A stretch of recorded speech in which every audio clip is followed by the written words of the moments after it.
وسلام على عباده الذين اصطفى أما بعد. أعوذ بالله من الشيطان الرجيم. بسم الله الرحمن الرحيم. والفجر وليال عشر والشفع والوتر والليل إذا يسر. وقال الله تبارك وتعالى واذكروا الله في أيام معدودات. وقال النبي صلى الله عليه وسلم أفضل أيام الدنيا أيام العشر. وقال عليه الصلاة والسلام ما من أيام العمل الصالح فيها أحب إلى الله تعالى من هذه الأيام العشر فأكثروا فيها من التهليل والتكبير والتحميد والتسبيح أو كما قال عليه الصلاة والسلام. اللهم صل على سيدنا محمد وعلى آل سيدنا محمد وبارک وسلم. بہت ہی احترام کے قابل میرے دینی بھائیوں، دوستوں، بزرگوں اور میری دینی ماؤں اور بہنوں، اسلامی سال کا 11واں مہینہ ذوالقعدہ چل رہا ہے اور وہ ختم ہونے کے قریب ہے. اس کے بعد اسلامی سال کا آخری مہینہ 12واں مہینہ ذوالحجہ شروع ہونے والا ہے. یہ جو مہینہ آ رہا ہے، یہ مہینہ بھی اور اس کے خاص طور پر شروع کے 10 دن جس کو عشرہ ذی الحجہ کہتے ہیں، بہت زیادہ فضیلت والے دن اور رات ہیں، بہت زیادہ اہمیت والے دن اور رات ہیں، بڑے محبوب اور پسندیدہ دن ہیں. عام طور پر ہم لوگ اس سے ناواقف ہیں. ایک عشرہ تو رمضان المبارک کا آخری عشرہ ہے اور اس کی آخری 10 راتیں ہیں. الحمدللہ امت محمدیہ میں اس کے فضائل لوگ جانتے ہیں اور کسی نہ کسی درجے میں اس کو وصول کرنے کی ہم کوشش بھی کرتے ہیں.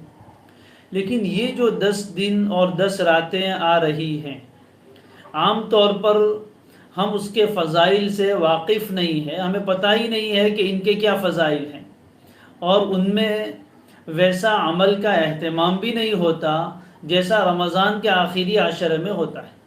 حالانکہ قرآن و حدیث میں ان راتوں کے اور ان دنوں کے جو فضائل اللہ تبارک و تعالی نے اور پیارے آقا صلی اللہ علیہ وآلہ وسلم نے بیان فرمائے ہیں، جس کی روشنی میں بعض علماء کا تو قول یہاں تک ہے کہ یہ 10 راتیں اور یہ 10 دن رمضان کے آخری عشرے سے بھی زیادہ فضیلت والے ہیں، جیسے انشاءاللہ ابھی آگے اس کے فضائل میں آئے گا. تو آج کے اس بیان کا مقصد یہ ہے کہ ہمیں ذی الحجہ کے ان 10 دنوں کی فضیلت اچھی طرح معلوم ہو جائے اور ہم عمل کی نیت سے بیان کریں اور سنیں. اللہ تبارک و تعالی مجھے بھی ان دنوں کی اور ان راتوں کی قدردانی کی توفیق عطا فرمائے اور آپ سننے والوں کو بھی ان مبارک راتوں کی اور ان مبارک دنوں کی قدردانی کی اور اس میں خوب نیک اعمال کرنے کی توفیق عطا فرمائے. سب سے پہلی بات تو یہ سمجھ لیجئے کہ جب بھی عشرہ ذی الحجہ بولا جاتا ہے تو عشرہ کے معنی تو اصل ہوتے ہیں 10 دن، لیکن اس سے مراد یہاں 13 دن ہے. یہ شروع کے 10 دن اور اس کے بعد کے 3 دن جس کو ایام تشریق بھی کہتے ہیں، تو 13 دن یہ فضیلت والے دن ہیں. یہ بات پہلے اپنے ذہن میں رکھیں. دوسری بات، سب سے پہلے ہم ان دنوں کے فضائل قرآن مجید میں کیا آئے ہیں اور احادیث میں نبی اکرم صلی اللہ علیہ وآلہ وسلم نے کیا بیان فرمائے ہیں اس کو سنتے ہیں. اس لیے کہ کسی بھی دن میں یا کسی بھی عمل میں فضیلت اسی وقت آتی ہے جب اللہ تبارک و تعالی اس میں فضیلت ڈال دے. اس لیے کہ دن سب اللہ نے بنائے، راتیں سب اللہ نے بنائی، لیکن اللہ تبارک و تعالی کی سنت یہ ہے کہ وہ کچھ دنوں میں، کچھ راتوں میں اپنی طرف سے فضیلت رکھ دیتے ہیں، تو وہ دن اور وہ رات دوسرے دن رات کے مقابلے میں فضیلت والے بن جاتے ہیں، اونچے مقام والے بن جاتے ہیں. اللہ کے سوا کوئی دن اور رات میں یا کسی جگہ میں یا کسی وقت میں یا کسی عمل میں فضیلت بیان اور ثابت نہیں کر سکتا. اللہ جس کو فضیلت دے وہی فضیلت والا. تو ان دنوں کو اور ان راتوں کو اللہ تبارک و تعالی نے فضیلت بخشی ہے، جیسے ابھی قرآن مجید سے بھی معلوم ہوگا اور نبی اکرم صلی اللہ علیہ وآلہ وسلم نے بھی بیان فرمایا ہے. چنانچہ سب سے پہلے قرآن مجید کی ایک سورت ہے سورۃ الفجر، جو 30ویں پارے میں ہے. والفجر ولیال عشر والشفع والوتر واللیل اذا یسر. اللہ تبارک و تعالی نے ایک بات بیان فرمانے کے لیے کچھ قسمیں کھائی. اللہ تبارک و تعالی اپنی مخلوقات میں سے کسی کی قسم کھائے، اس کا مطلب یہ ہوتا ہے کہ وہ بہت عظیم الشان چیز ہے، ایسی عظیم مخلوق کی اللہ تعالیٰ قسم کھاتے ہیں. چنانچہ یہاں اللہ تعالیٰ نے قسم کھائی والفجر، فجر کی قسم، ولیال عشر اور 10 راتوں کی قسم، والشفع والوتر اور جفت اور طاق کی قسم. یہ کل 4 قسمیں ہوئی. نمبر 1 فجر کی، نمبر 2 10 راتوں کی، نمبر 3 شفع یعنی جفت اور دوہرے عدد کی بے کی سنکھیا، اور وتری اور طاق عدد کی ایک ہی سنکھیا کی اور اکہرے عدد کی اللہ تعالیٰ نے قسم کھائی ہے. اب اس سے مراد کیا ہے؟ فجر تو روزانہ آتی ہے، روزانہ صبح کے وقت فجر طلوع ہوتی ہے اور یقیناً وہ وقت بڑا برکت والا ہوتا ہے، اس میں فجر کی نماز ادا کی جاتی ہے اور اس کے بعد کا وقت بھی فضیلت والا ہوتا ہے. لیکن مفسرین فرماتے ہیں کہ الفجر سے مراد یہاں مخصوص دن کی فجر کی نماز، اور اس سے مراد 10ویں ذی الحجہ جو عید الاضحیٰ کا دن ہوتا ہے، یوم النحر جس کو کہتے ہیں، اس دن کی فجر کی نماز مفسرین نے مراد لی ہے. تو معلوم ہوا کہ 10ویں ذی الحجہ کو فجر کا جو وقت ہے وہ بڑا قیمتی وقت ہے، بڑا اہم وقت ہے، بڑا فضیلت والا وقت ہے، اس لیے اللہ تبارک و تعالیٰ اس کی قسم کھا رہے ہیں. وَلَيَالٍ عَشْرٍ اور 10 راتوں کی قسم. اب یہ کون سی 10 راتیں ہیں؟ مفسر قرآن، ترجمان القرآن، رئیس المفسرین حضرت عبداللہ ابن عباس رضی اللہ تعالی عنہما فرماتے ہیں کہ ان 10 راتوں کی قسم سے مراد ذو الحجہ کے مہینے کی پہلی 10 راتیں ہیں. اللہ تعالیٰ نے ان راتوں کی قسم کھائی. اس سے معلوم ہوا کہ یہ 10 راتیں بھی بڑی اہم ہے، یہ کوئی معمولی راتیں نہیں ہے. اللہ تعالیٰ نے اس کے بڑے فضائل اس میں رکھے ہیں، جیسے ابھی احادیث کی روشنی میں آئے گا. تو لیال عشر اور پھر والشفع والوتر، جتنے بھی عدد ہوتے ہیں، گنتی ہوتی ہے، وہ 2 طرح کے ہیں. کچھ اکہرے ہیں اور کچھ دوہرے ہیں. اکہرے یعنی 1 3 5 7، اس کو اکہرا عدد کہتے ہیں، اور دوہرے عدد یعنی 2 4 6 8 اس طرح. تو اللہ تعالیٰ نے اس کی قسم کہی الشفع. شفع کے معنی دوہرا عدد. اس سے مراد کیا ہے؟ بعض حضرات مفسرین فرماتے ہیں کہ الشفع سے مراد 10ویں ذی الحجہ، اس لیے کہ 10 کا عدد دوہرا ہے. اور والوتری، وتر سے مراد اکہرا عدد یعنی 9ویں ذی الحجہ جس کو یوم عرفہ کہتے ہیں. ان 2 دنوں کی قسم کھائی گئی ہے. یہ اللہ تبارک و تعالیٰ کا ان دنوں کی، ان راتوں کی قسم کھا لینا، یہی اس کے لیے کافی ہے کہ یہ اوقات، یہ دن اور رات بہت زیادہ فضیلت والے ہیں. قرآن مجید کی تفسیر نبی اکرم صلی اللہ علیہ وآلہ وسلم سے زیادہ کون کر سکتا ہے؟ آپ کو دنیا میں بھیجا ہی اس لیے گیا تھا لِتُبَيِّنَ لِلنَّاسِ مَا نُزِّلَ إِلَيْهِمْ. قرآن میں جو لوگوں کے لیے باتیں اتاری گئی ہے، پیغمبر صلی اللہ علیہ وسلم اس کو لوگوں کے سامنے واضح فرمائیں. چنانچہ جب آپ کے ارشادات کی روشنی میں ہم دیکھتے ہیں پیارے آقا صلی اللہ علیہ وآلہ وسلم نے ارشاد فرمایا افضل ایام الدنیا ایام العشر، دنیا کے دنوں میں سب سے زیادہ فضیلت والے دن یہ ذی الحجہ کے 10 دن ہیں۔ پھر سے سنیے، محبت کے ساتھ، عظمت کے ساتھ، احترام کے ساتھ پیارے آقا صلی اللہ علیہ وسلم کی زبان مبارک سے نکلے ہوئے الفاظ ہم ایسے پڑھیں اور سنیں جیسے ابھی ہم پیارے آقا صلی اللہ علیہ وسلم کی زبان سے سن رہے ہیں۔ اگر دل میں عظمت، محبت اور احترام ہوا اور اس کے ساتھ یہ الفاظ کہے اور سنے گئے، دل میں وہ جگہ بنائیں گے کہ جو ہم تصور نہیں کر سکتے۔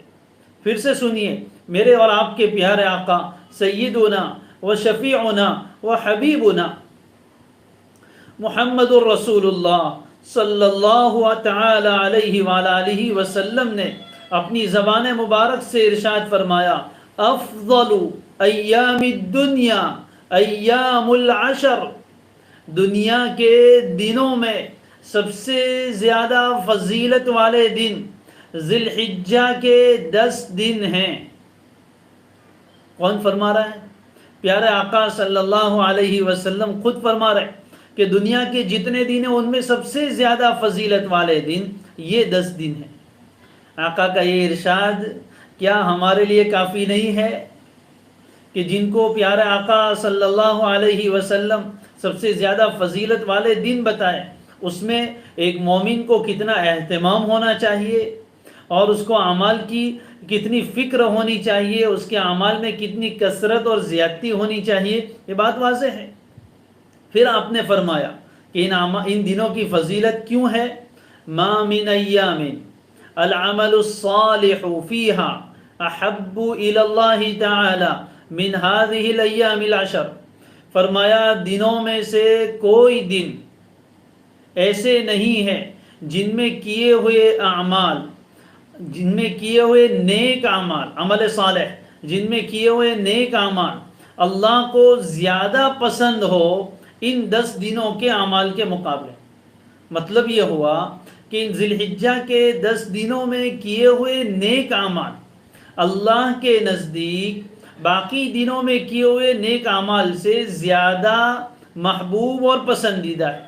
اور جب اللہ کو عمل زیادہ پسند آتا ہے تو اس پر اجر و ثواب بھی زیادہ ہوتا ہے، اس کی فضیلت بھی زیادہ ہوتی ہے۔ صحابہ کرام رضوان اللہ علیہ مجمعین نے سوال کیا، اللہ کے رسول ولل جہاد فی سبیل اللہ کے رسول ان 10 دنوں کے علاوہ میں کوئی آدمی اللہ کے راستے میں جہاد کرے تو اس کا یہ جہاد جو دوسرے دنوں میں کیا ہے وہ بھی ان دنوں کے نیک اعمال سے زیادہ افضل نہیں ہو سکتا؟ آپ نے فرمایا ولل جہاد فی سبیل اللہ، نہیں، جہاد فی سبیل اللہ جو اپنی ذات میں بہت عظیم ترین عمل ہے وہ بھی جو دوسرے دنوں میں کیا گیا ہو وہ ان دنوں کے نیک اعمال سے زیادہ فضیلت والا نہیں ہو سکتا۔ ہاں، ایک صورت ہے کہ کوئی آدمی اپنا چہرہ مٹی میں ملا دے، یعنی وہ شہید ہو جائے اور شہید ہو کر زمین پر گرے جس کی وجہ سے اس کا چہرہ خاک آلود ہو جائے، تو یہ عمل جو دوسرے دنوں میں کیا ہے ان دنوں کے عمل سے زیادہ فضیلت والا ہو سکتا ہے۔ اور ایک دوسری روایت میں فرمایا کہ ایک صورت ہے دوسرے دنوں کے جہاد کے افضل ہونے کی، ایک صورت یہ ہے کہ کوئی انسان اللہ کے راستے میں جہاد کے لیے نکلے اپنی جان اور مال لے کر، اور پھر اس کا مال یعنی اس کا گھوڑا بھی قربان ہو جائے اور وہ خود بھی شہید ہو جائے، تو اس آدمی کا عمل تو ان دنوں کے یعنی ان 10 دنوں کے اعمال صالحہ سے زیادہ فضیلت والا اور زیادہ محبوب ہو سکتا ہے۔ باقی کوئی اور عمل جو نیک عمل ہے لیکن دوسرے دنوں میں کیا گیا ہے وہ ان دنوں کے عمل سے زیادہ فضیلت والا نہیں ہو سکتا۔ پھر آپ نے یہ بھی ارشاد فرمایا کہ ان دنوں میں کیا کثرت سے کرنا چاہیے؟ فرمایا فَأَكْثِرُوا فِيهَا، ان دنوں میں تم کثرت سے 4 کام کرو۔ نمبر 1 التحلیل، یعنی لا الہ الا اللہ، اکثروا فیہا من التحلیل والتحمید الحمدللہ والتکبیر اللہ اکبر والتسبیح سبحان اللہ، جس کو ہم آسانی سے تیسرا کلمہ بھی کہہ سکتے ہیں۔ یعنی ان دنوں میں کثرت سے اللہ کا ذکر کرو، اور ذکر میں بھی تیسرے کلمے کا ذکر کثرت سے، اور تکبیر کی خاص طور پر تاکید فرمائی گئی ہے۔ تو نبی اکرم صلی اللہ علیہ وسلم کے ان ارشاد سے بھی معلوم ہوا کہ یہ دن سب سے زیادہ فضیلت والے، ان دنوں میں کیے ہوئے نیک اعمال سب سے زیادہ فضیلت والے۔ اب یہ باتیں بہت کافی ہے، اور اگر دیکھنا ہو کہ ان دنوں میں فضیلت کتنی زیادہ ہے تو اس کا اندازہ اس سے بھی لگائیے کہ اللہ تعالیٰ نے ان دنوں میں بڑی بڑی عبادتیں جمع فرمائی ہے۔ چنانچہ حج بیت اللہ جو اسلام کا اہم ترین فریضہ اور بنیادی رکن ہے، وہ انہی دنوں میں ادا کیا جاتا ہے، 8ویں ذی الحجہ سے شروع ہوتا ہے۔ دوسرے نمبر پر قربانی، جس کو اضحیہ کہتے ہیں، یہ قربانی انہی دنوں میں ادا کی جاتی ہے، جو اللہ کے یہاں سب سے زیادہ قرب والا عمل ہے، اللہ سے بندوں کو سب سے زیادہ قریب کرنے والا عمل ہے۔ تو قربانی بھی انہی دنوں میں، حج بھی انہی دنوں میں۔ اسی طرح ان دنوں میں جیسے کہ ابھی آ رہا ہے، روزے رکھنے کی بھی فضیلت نبی اکرم صلی اللہ علیہ وسلم نے بیان فرمائی، تو ان دنوں میں روزے بھی ہے، حج بھی ہے، قربانی بھی ہے، نماز تو ہے ہی۔ تو یہ ساری امہات العبادات، پھر قربانی کے ذریعے سے صدقہ و خیرات بھی ہوتا ہے، تو یہ بڑی بڑی عبادتیں ان دنوں میں جمع ہوتی ہیں۔ اور ان دنوں میں اللہ کے لیے اللہ کے بندے دیوانہ وار دنیا کے کونے کونے سے، چپے چپے سے عاشقانہ کیفیت میں دو چادر پہنے ہوئے لبیک اللہم لبیک لبیک اللہم لبیک کہتے ہوئے دیوانہ وار عاشقانہ طور پر بیت اللہ کی طرف لپکتے ہیں، اپنی زندگی کی جمع پونجی اللہ کے راستے میں قربان کرتے ہیں، لاکھوں کروڑوں روپے خرچ کر کے اللہ کے بندے اور بندیاں، کیا جوان کیا بوڑھے، کیا گورے کیا کالے، کیا نیک کیا بد، سب پہنچتے ہیں اور اللہ کے سامنے اپنی بندگی کا اظہار کرتے ہیں، ایک کھلے میدان میں آتے ہیں۔ ظاہر ہے کہ یہ منظر اللہ کو کتنا خوش کرنے والا۔ پھر قربانی جو ان دنوں میں ہوتی ہے، اللہ کے نام پر لاکھوں جانور، لاکھوں نہیں بلکہ کروڑوں جانور اللہ کے نام پر صرف اللہ کی رضامندی کے لیے قربان کیے جاتے ہیں۔ وہ قربانی کا عمل بھی اللہ تبارک و تعالیٰ کے نزدیک سب سے زیادہ محبوب عمل ہے۔ جو بندے اپنا مال اس قدر کثرت سے اللہ کے لیے قربان کرتے ہیں تو اللہ تعالیٰ ان دنوں میں کتنے خوش ہوتے ہیں، اس کا ہم اندازہ لگا سکتے ہیں۔ لہذا اس نے ان دنوں کو بڑی فضیلت عطا فرمائی۔ یہاں تک تو بات ہو گئی فضائل کی، ہمیں معلوم ہو گیا کہ یہ دن بڑے فضیلت والے ہیں۔ ہاں، لیکن افسوس کی بات یہ ہے کہ ہمارے سماج میں اور معاشرے میں ان دنوں میں اور ان باتوں میں عمل کا اتنا اہتمام نہیں ہوتا، اس لیے ہمیں تھوڑا عمل کرنے میں مشکل ہی ہوتی ہے۔ لیکن اللہ کے نیک بندے کہاں ڈرتے ہیں؟ یہ تو مٹی کو سونا بنانے والے دن ہے، یہ تو اہل ایمان کی چاندی کے دن ہے۔ لہذا ہمیں آگے بڑھنا ہے اور ایک ماحول تیار کرنا ہے، اپنے گھر سے لے کر، اپنے محلے سے لے کر، اپنی مسجد سے لے کر، کہ ان دنوں میں نیکیوں کا اہتمام ہو۔ جیسے رمضان کے آخری عشرے میں الحمدللہ ہماری مسجدیں پر رونق ہوتی ہے، گھروں میں عبادت کا ماحول ہوتا ہے، اسی طرح ان 10 دنوں کو بھی ہمیں انشاءاللہ وصول کرنا ہے، ان دنوں کی قدردانی کرنی ہے، اس میں نیک اعمال کی انشاءاللہ کثرت کرنی۔ چنانچہ اب آتے ہیں ہم کہ ان دنوں میں کون سے اعمال کرنے چاہیے۔ صحابہ کے یہاں ان دنوں کی کیا قدر تھی؟ چنانچہ صحابہ حضرت انس رضی اللہ تعالی عنہ فرماتے ہیں کہ ہم صحابہ کے یہاں یہ بات مشہور تھی کہ ذی الحجہ کا پہلے عشرے کا ہر دن 1000 دن کے برابر فضیلت میں ہے۔ صحابہ کے درمیان یہ بات معروف و مشہور تھی کہ ذی الحجہ کے پہلے 10 دنوں میں سے ہر دن فضیلت میں 1000 دنوں کے برابر ہے۔ صحابہ اس کا اہتمام فرماتے تھے، اور بھی اسلاف میں ان دنوں میں عبادت کا بڑا اہتمام ہوا کرتا تھا۔ اللہ تعالی ہمیں بھی اس کی توفیق دے، یہ مردہ سنت دوبارہ زندہ فرمائے اور ہم بھی ان دنوں کی قدردانی کرنے والے بن جائے۔ پھر نبی اکرم صلی اللہ علیہ وآلہ وسلم نے ان دنوں میں کیے جانے والے اعمال بھی بتائے۔ ان دنوں میں کیے جانے والا سب سے بڑا عمل تو حج بیت اللہ ہے۔ اللہ ہم سب کو بار بار حج بیت اللہ کی سعادت عطا فرمائے، مقبول حاضری اللہ ہمیں عطا فرمائے۔ ان دنوں گزشتہ 2 سالوں سے، یعنی گزشتہ سال اور یہ سال، بڑا افسوس کی بات ہے، عالمی جو حالات بیماری کے چل رہے ہیں اس کی وجہ سے حج کے دروازے بند ہیں۔ عاشقان الہی تڑپ رہے، ان کے دل ماہی بے آب کی طرح تڑپ رہے ہیں کہ ہمیں موقع نہیں مل رہا، لیکن بہرحال اللہ کی تقدیر ہے، راستے بند ہیں اور جانے والے نہیں جا سکتے۔ لیکن ان دنوں کا سب سے افضل عمل تو حج بیت اللہ ہے۔ اللہ ہمیں سعادت عطا فرمائے اور اس کے عالمی اچھے اثرات مہیا فرمائے، مرتب فرمائے۔ نمبر 2، دوسرا عمل ان دنوں میں سب سے جو اہم ہے وہ قربانی کا ہے۔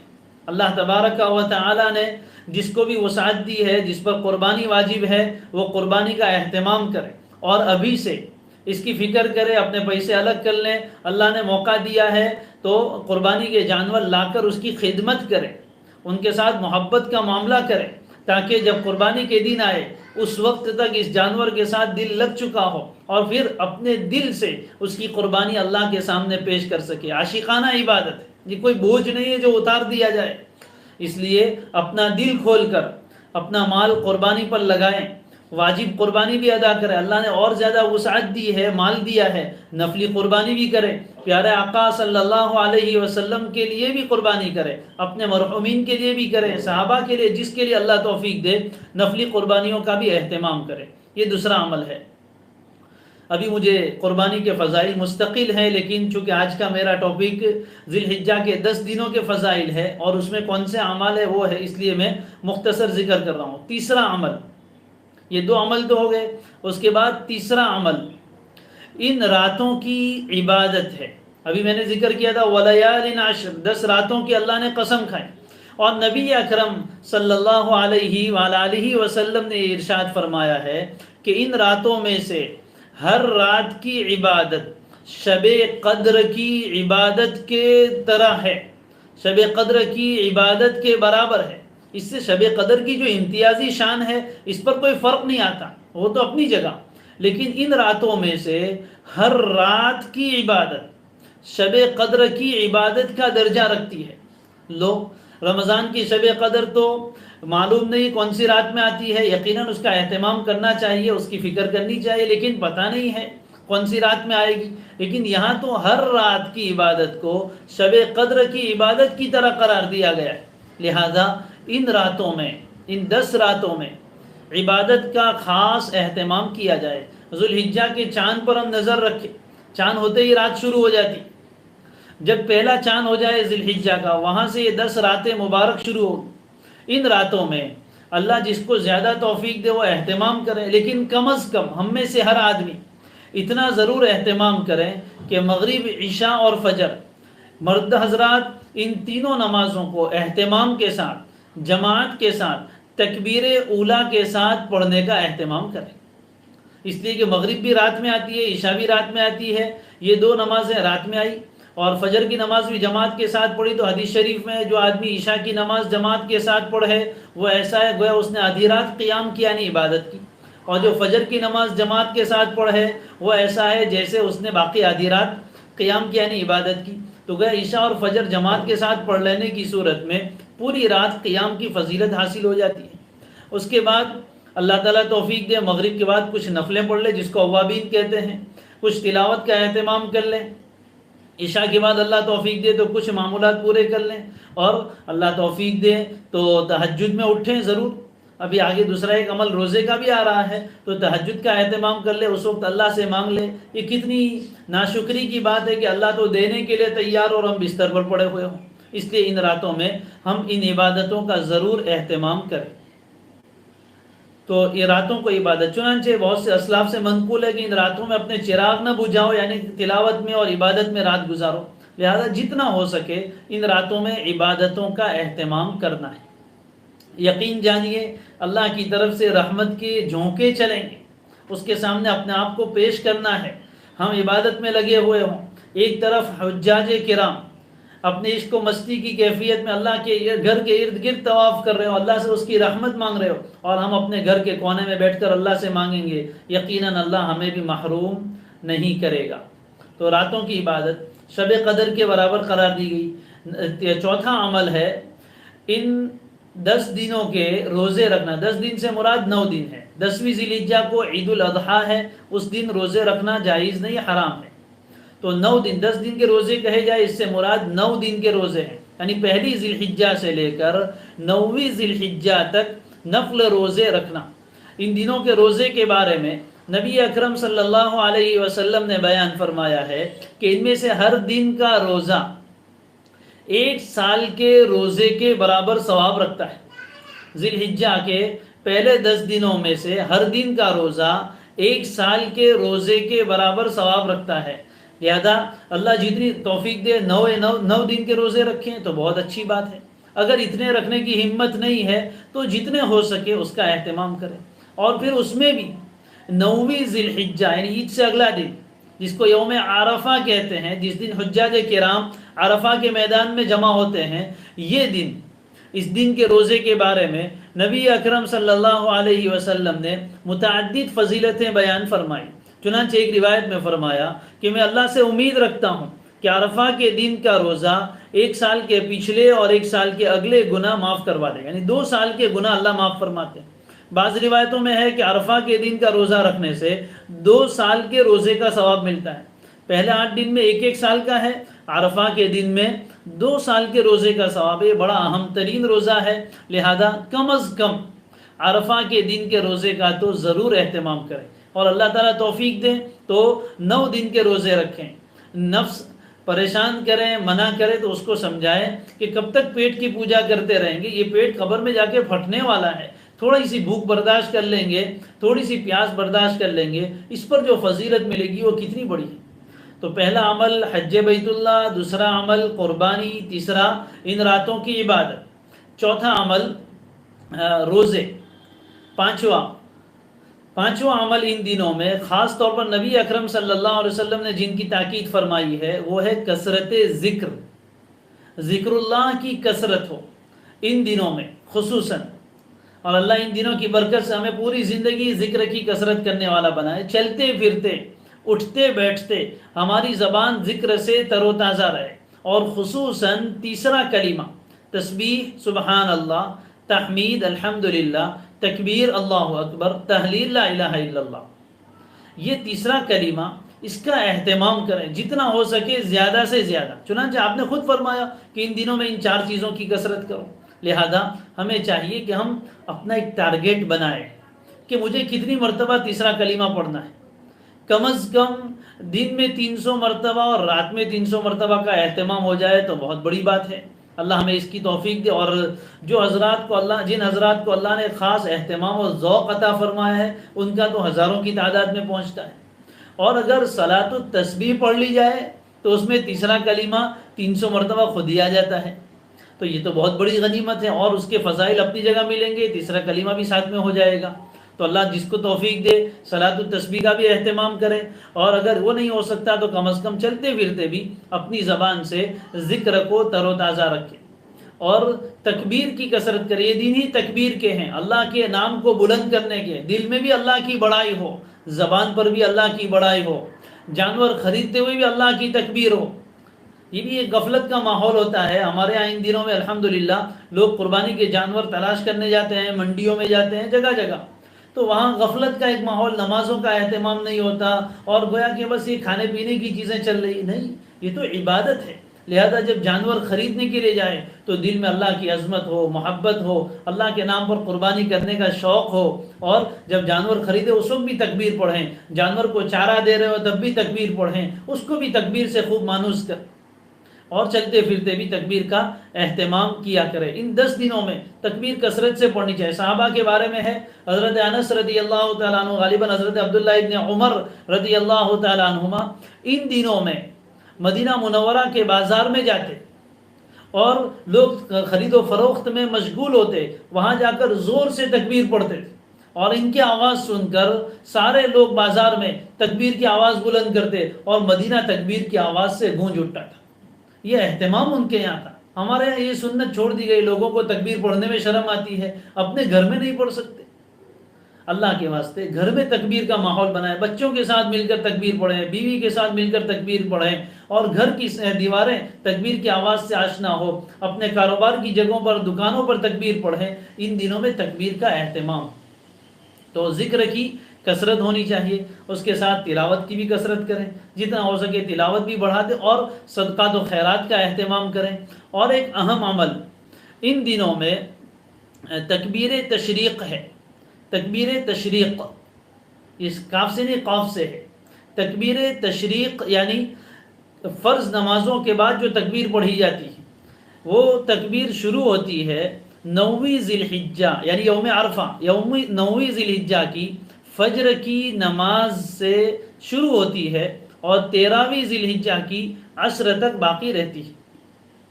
یہ کل 23 نمازیں ہوتی ہیں، 4 دن کی پوری نمازیں 20 نماز ہوئی، اور 5ویں دن کی 3 نماز فجر، ظہر اور عصر۔ تو ہر عاقل بالغ مرد اور عورت پر ان دنوں میں 9ویں ذی الحجہ سے لے کر 13ویں ذی الحجہ کی عصر تک ہر فرض نماز کے بعد ایک مرتبہ تکبیر کہنا واجب ہے۔ مرد حضرات بلند آواز سے کہیں گے، خواتین گھروں میں آہستہ آواز سے پڑھے گی، لیکن پڑھنا دونوں پر واجب ہے، اور یہ واجب چھوڑنا آپ جانتے ہیں کہ گناہ ہے، لہذا اس کا خاص اہتمام۔ مرد حضرات جو مسجدوں میں نماز پڑھتے ہیں الحمدللہ وہاں تو چونکہ اجتماعی طور پر تکبیر ہوتی ہے اس لیے بھولنے کا سوال نہیں، لیکن خواتین چونکہ گھروں میں نماز پڑھتی ہیں اس لیے بہت سی مرتبہ وہ بھول جاتی ہے، تو اہتمام کریں، اپنے جہاں نماز پڑھتے ہیں وہاں چاہے تو لکھ کر لگا دیں تکبیر ریمائنڈر، یا جو جہاں نماز ہے مصلی ہے اس کے سائڈ پہ ایک چیٹ لگا دیں تاکہ نماز کے بعد یاد رہیں، اور خواتین اس کا آپس میں تذکرہ کریں، جہاں کہیں ملنا جلنا ہو گھروں میں ایک دوسرے کو یاد دلائیں تاکہ یہ واجب چھوٹنے سے واجب چھوٹنے کے گنہگار نہ ہو، اور اس واجب سے اور تکبیر سے وہ محروم نہ ہو جائے۔ تو تکبیر تشریق کا بھی اہتمام کرنا ہے۔ پہلا عمل حج بیت اللہ، تو اس سال ہمارے لیے مشکل ہے۔ نمبر 2 قربانی جس پر واجب ہوتی ہے وہ بھی شوق و ذوق سے کریں، اور اللہ نے وسعت دی ہے تو نفل قربانیاں بھی کریں۔ نمبر 3 ان راتوں میں عبادت کا اہتمام کریں۔ نمبر 4 روزے کا اہتمام کریں ان 9 دنوں میں، خصوصاً عرفہ کے دن کا روزہ۔ نمبر 5 ذکر کی کثرت، خصوصاً تیسرا کلمہ۔ نمبر 6 تکبیر تشریق کا اہتمام، اور اس کے علاوہ بہت خاص عمل یہ ہے کہ گناہوں سے اپنے آپ کو بچائے، ہر طرح کے چھوٹے بڑے گناہوں سے اپنے آپ کو بچانے کا اہتمام کرے، اس لیے کہ جس قدر فضیلت والے دنوں میں نیک اعمال کی فضیلت بڑھ جاتی ہے، اسی طرح ایسے فضیلت والے دنوں میں گناہ کا وبال بھی بڑھ جاتا ہے۔ اس لیے بہت بچنا چاہیے، اہتمام کرنا چاہیے، فکر کرنی چاہیے کہ ہماری زبان سے کوئی گناہ نہ ہو، آنکھوں سے گناہ نہ ہو، کانوں سے گناہ نہ ہو، اور دوسرے کسی عمل سے گناہ نہ ہو۔ قربانی کے جانور کے ساتھ اچھائی کا معاملہ کریں، ذوق و شوق کے ساتھ ان کو پال پوس کر بڑا کریں، پال پوس کر رکھیں، اور پھر قربانی کے دن محبت کے ساتھ، شوق کے ساتھ، قربانی کے جذبے کے ساتھ قربانی ادا کریں۔ انشاءاللہ یہ دن ہمارے لیے زندگی کے انقلابی دن بن جائیں گے اور لائف چینجر ہوں گے، ہماری زندگی میں انشاءاللہ ایک صالح اور اچھی تبدیلی آئے گی۔ اللہ تبارک و تعالی مجھے بھی ان باتوں پر عمل کی توفیق عطا فرمائے، آپ کو بھی ان باتوں پر عمل کی توفیق عطا فرمائے، ان آنے والے دنوں کی ہمیں خوب قدردانی کی توفیق دے۔ ابھی کچھ دن باقی ہے، پہلے سے ہم اپنے آپ کو تیار کریں، دعا کا اہتمام ابھی سے کریں، گناہوں سے کثرت سے معافی مانگیں، اس لیے کہ گناہ کا وبال یہ ہوتا ہے کہ وہ نیکی سے محروم کروا دے، اس لیے ابھی سے ہم کثرت استغفار کا اہتمام کریں تاکہ گناہ معاف ہو جائے اور ان دنوں میں نیکی کرنا آسان ہو۔ 2 رکعت صلاۃ الحاجت کا معمول بنا لیں اور اللہ سے دعا کر اللہ ان دنوں میں ہمیں قربانی کی توفیق عطا فرما، نیک اعمال کی توفیق عطا فرما۔ ابھی سے اللہ سے مانگنا شروع کر دیں۔ اور دوسرے نمبر پر یہ جو فضائل ابھی آپ نے سنے، کتابیں بھی الحمدللہ ہیں، تو اس کو بھی بار بار سنیں تاکہ سن کر عمل کا جذبہ پیدا ہو۔ کتاب آپ کے پاس ہو تو اس میں ان دنوں کے فضائل پڑھیں تاکہ اور دوسروں تک پہنچائے۔ اللہ توفیق دے، گھروں میں ان فضائل کی تعلیم شروع کریں تاکہ گھر کے لوگوں کو بھی شوق پیدا ہو، دوسروں تک ان باتوں کو پہنچائے تاکہ دوسروں کو بھی ان دنوں کے فضائل معلوم ہو، اور خصوصاً کوئی فرض نماز ہماری ان دنوں میں چھوٹنے نہ پائے، اور ان دنوں میں نماز کا اہتمام اس نیت سے کرے کہ اس کی برکت سے اللہ ہمیں پوری زندگی نماز کا اہتمام عطا فرمائے۔ وآخر دعوانا ان الحمدللہ رب العالمین۔ سبحان اللہ وبحمدہ، سبحانک اللہم وبحمدک، نشہد ان لا الہ الا انت ونستغفرک ونتوب الیک۔